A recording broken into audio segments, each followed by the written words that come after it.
Yes, that's very important, including the incentives for R&D, but in addition, international action on all this requires a deep understanding of by the peoples of the country, of the issues at hand. It will be the individuals in the country that will seek action. It will be the individuals in the country that have to support action. So you're not going to get very far on action unless you get that kind of understanding. So we argue that's critical to the story. I'll close by saying a few words on adaptation. I've concentrated on mitigation. Climate change is on the way. We do have to adapt. Poor countries are going to be hit hardest. It's a very inequitable story. Most of the stuff that's up there now in terms of greenhouse gases is the result of growth by the rich countries, and it's the poor countries that are going to be hit hardest and earliest. They have to invest in infrastructure. The world has to invest in better crops. It has to invest in better weather forecasting, better disaster relief, and so on.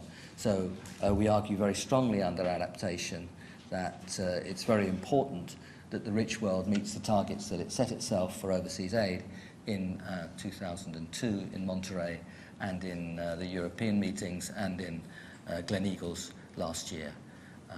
We don't ask you in this for more aid. Big promises have been made on aid. If they just delivered on those promises, then there would be a good chance of meeting the support necessary for development, and within that, because adaptation is part of the development, support necessary for adaptation. Sorry, I've gone on a bit long. Let me stop there.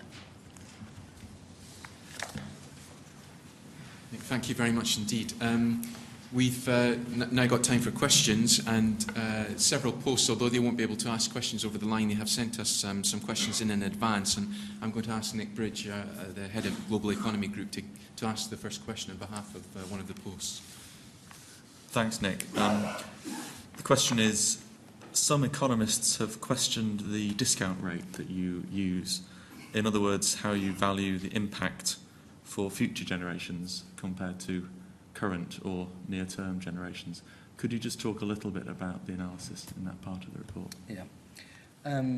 You have to be just a little bit technical here, so it is a technical question. I'll try not to be too technical.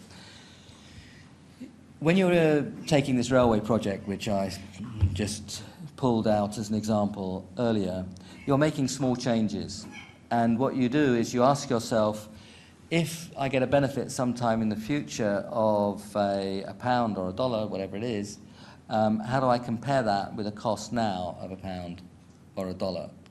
And often you would argue that the dollar that comes in the future should have a lower value than the dollar that comes now. There are two reasons for this. One is that you'll be better off in the future, if you will be better off. That's not guaranteed, particularly with climate change.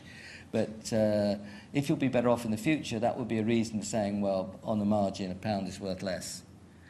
But there are other arguments which are sometimes put for discounting, is that, well, I don't know if this project's going to be around at all. If it's a railway, some Mr. Beeching may come along and say, well, we don't want railways anymore, or we don't want that kind of railway anymore.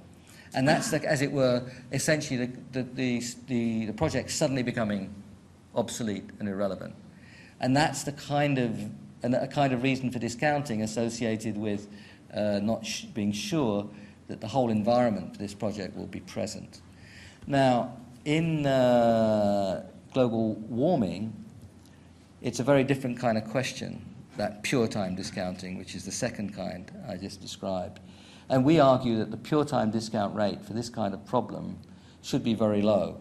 It should refer to the same kind of issue that I just referred to, but looking at it ourselves at a global level.